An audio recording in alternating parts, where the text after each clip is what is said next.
Hello and welcome to Antiques Masterclass. Today I've got Laurence Mitchell talking about antique Chinese porcelain deception. Laurence, thank you so much for coming in today and giving us a little overview of Chinese porcelain, what to look for, what not to look for, how to spot a fake, how not to spot a fake, and just a few interesting stories on the Chinese porcelain market. Well, before I talk about my presentation, I'm going to tell you a little story or two. Last week I happened to be in a sale room that happened to have some Chinese porcelain that I was interested in. And one of the locals came up to me and I didn't know him from Adam, but he said to me, it's sod's law that the net, because of the net, I can't buy Chinese porcelain anymore. And I said, well, the net is a very dangerous place. And it just made me think about how dangerous it is. You've got a lot of people out there who are lacking knowledge, lacking information. They're going maybe by an auction house, post a Chinese vase, and they take it for granted that piece could be Ming, Qing, or later. They just don't know. And they're selling it on to their customers who end up buying new pieces. That happens a lot. That does happen a lot in my auction game as well. People come back to us and say, this isn't 18th century, but you know, if we're not sure, we say it's Chinese. Just to give you, I'm actually involved in helping the insurance company at the moment source a modern vase 10 feet high. Now, of course, they didn't remake 10 feet high vases in the 19th century or 18th century for that matter. They didn't really have the technical skills to make that. So if someone offers you a 10-foot vase, rest assured, it's going to be brand spanking new. So I was having to go to Chengdu to actually source this vase, and I spoke to a dealer there who manufactured new vases, and they said to me that I would have to pay $10,000 for one. But if I wanted to order 10,000 of pairs of these vases, they could bring the price down to $20 a pair. What? I know that sounds amazing, it sounds unbelievable, but it's absolutely true. The point I am making, that this is the reason there are so many fakes on the market today. Now I'm going to tell you a little bit about me and a little bit about my story. So this is a photograph which is embedded in a wall in Camden Passage. It was taken in 1977. If you look very, very closely at the vase, you can notice a few Chinese pieces in the window. That shop was just crammed full of Chinese, mostly 19th century and some 18th century, mostly export, but one or two pieces of imperial porcelain. Back in the 1970s, there wasn't so much interest in the imperial wares as they were today. Pieces were a fraction of the price. So I would actually go over to Hong Kong, to Singapore, to Thailand and to Malaysia, and I would be buying off, I know it's unscrupulous dealers who were prepared to smuggle pieces out of China. The majority of dealers from Hong Kong didn't want the type of pieces that I was buying. What I was buying was primarily export pieces, not pieces that were made for the emperor, because there was no way they wanted to sell that. Pieces that ended up in England, imperial wares, or things like this vase here.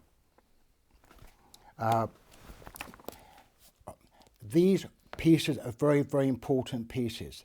They may have been given as gifts, but they would never have been made in abundance. So anyway, the pieces that China exported in abundance, basically there are two categories.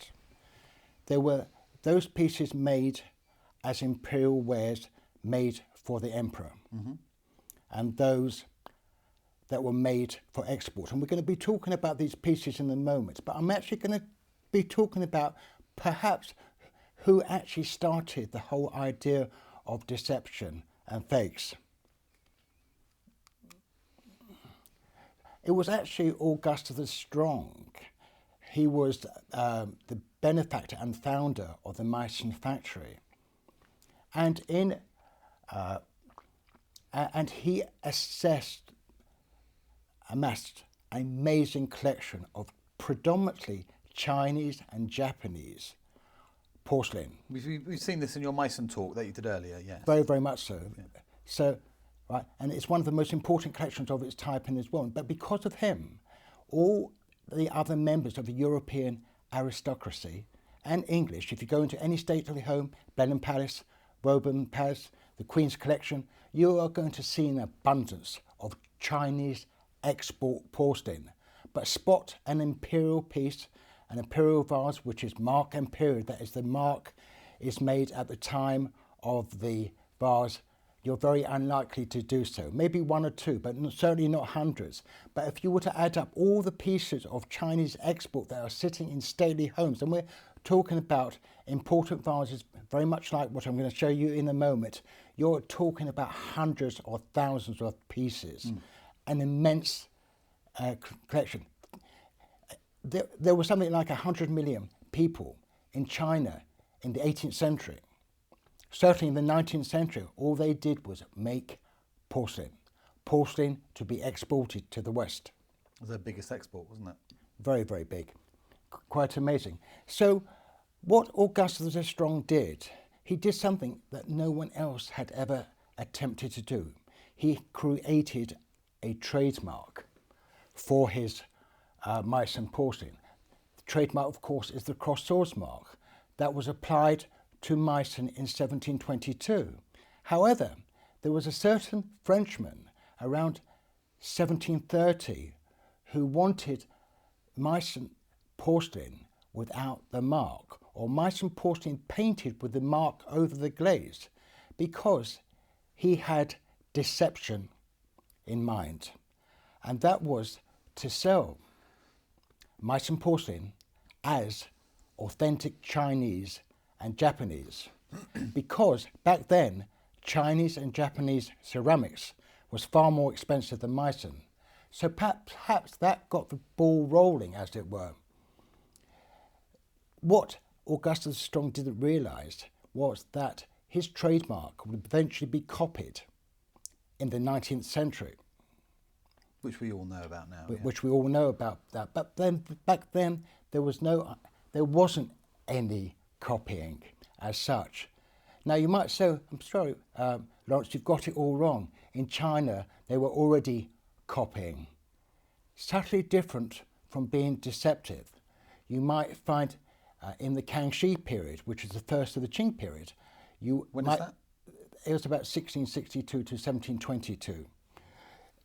You would find pieces with chinois mark, which was, I think it's a 15th century porcelain. So you often see lots of porcelain there, but it was pieces made in the 17th/18th century with an earlier mark. It wasn't really there to deceive.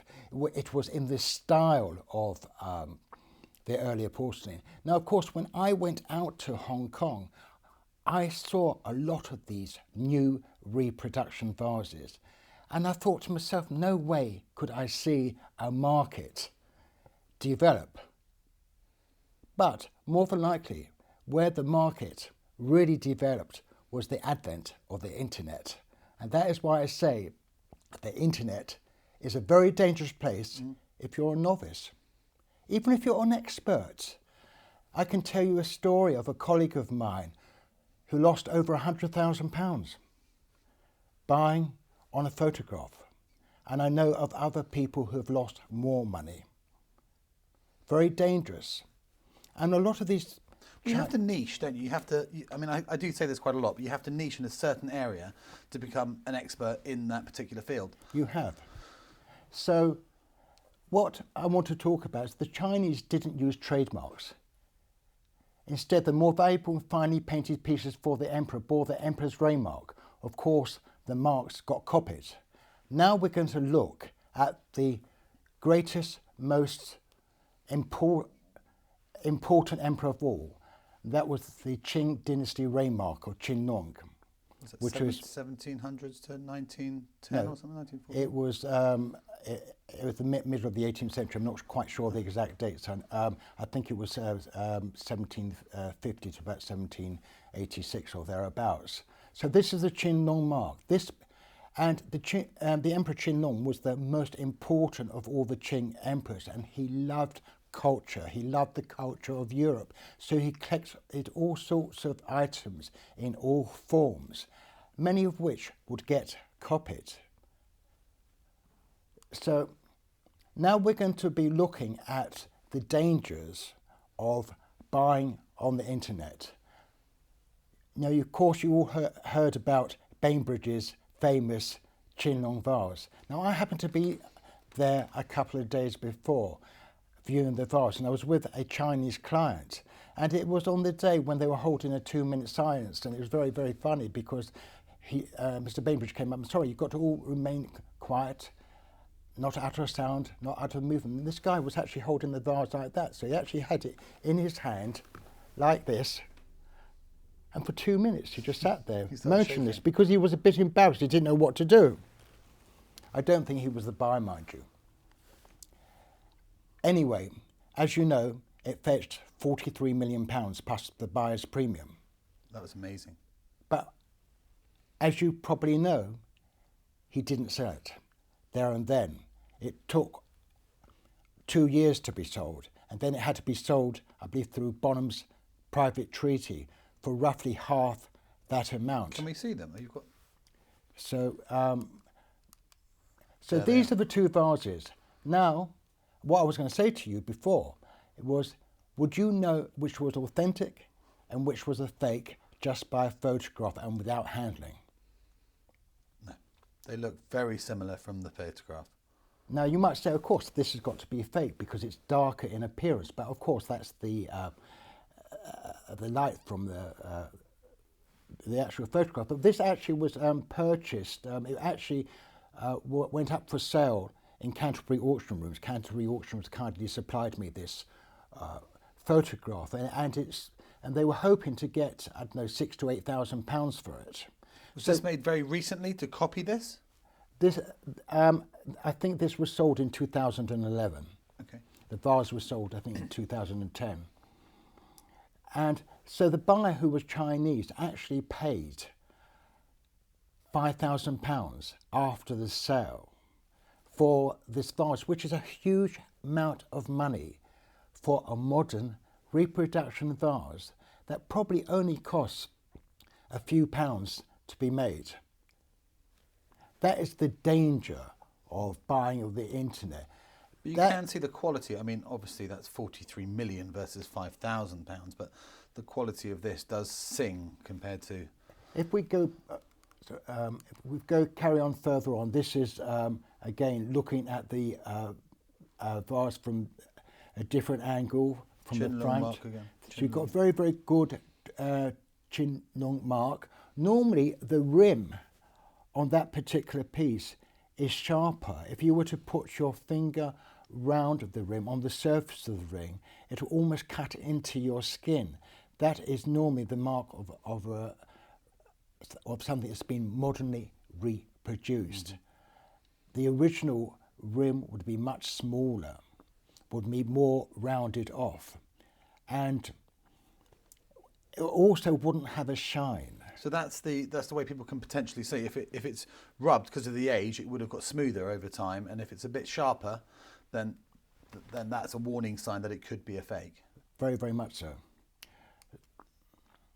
So again, this is the vases side by side. Sorry, I'm going the wrong way. So basically, I mentioned before, Chinese porcelain is basically split up into two categories. Those items that were made for the Ming Emperor, Ming or Qing dynasty emperors. Now, the Emperor Yongle, for instance, had 90,000 pieces made for his own collection. Mm. Or pieces were made for export. And the type of pieces that were made for export we'll go on to in a moment. But I'd just like to read something from this book. Fine enamelled ware of the Qing dynasty. I bought this book, which was one of 20, in Beijing, in the Imperial Palace. And so I'm going to begin.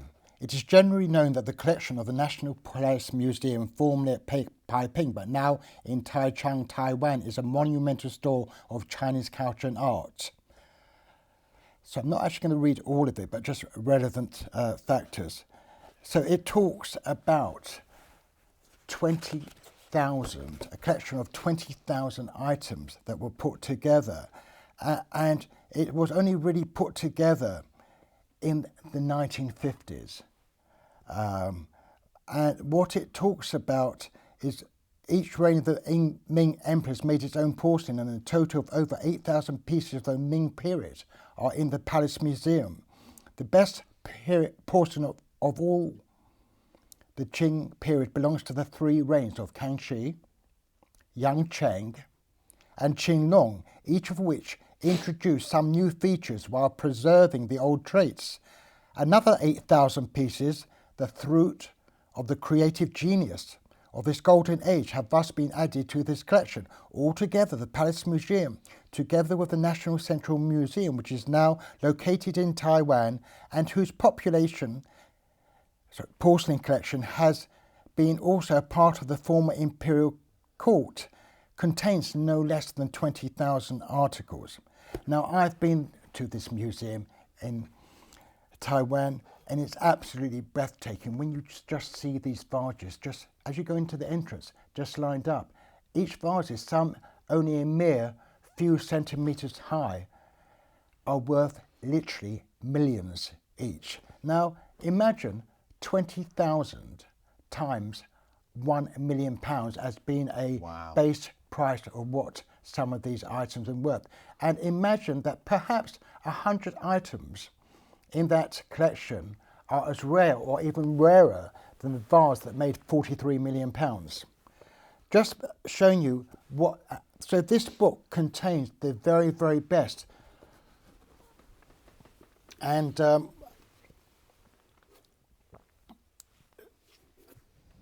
so if you open it up, you'll see some of these very, very important wares. So this is the very, very best imperial wares of the 18th century or 17th century. Wonderful book for reference, but there's only 20 made, so very hard to get hold of. No, there's a collection of 20. There were thousands of copies made. I bought this in the Imperial Museum in Beijing. Okay. But for the moment, we'll just leave this book. We'll carry on with the presentation. So this is a Kangxi period jar, circa 1662 to 1722. And this is a typical Ming design, but copied in the Kangxi period. Okay. This is what Ming porcelain is all about. This is what the emperor loved, he enjoyed. He enjoyed particularly pieces that were flowing. So it's all about the branches, it's all about the leaves and floral work and the border. The simplicity of the piece, quite different from export pieces. Again, this is another very, very important Qinglong mark again? No, Daguang, Daguang, which was again in the early part of the 19th century, 1821 to 50. Now, there was an article in the, I think it was either Daily Mail or Daily Express, but the buyer of this jar actually paid, I think it was somewhere in the region of £250,000 for this jar. Wow. I'm not sure what he's asking for it. But again, that is the mark that appears on the jar. Now, of course, a lot of the marks that you see today, and we're going to be seeing later on, a modern fake, which has a and modern in my auction mark. rooms, you see these marks, and they're just even stamped on nowadays. Absolutely, because it's all done by laser. It's the laser. It's no longer hand painted. It's software put into a computer, a laser comes along and it paints the mark on the base of the piece. Sad, but true. Sign of our times.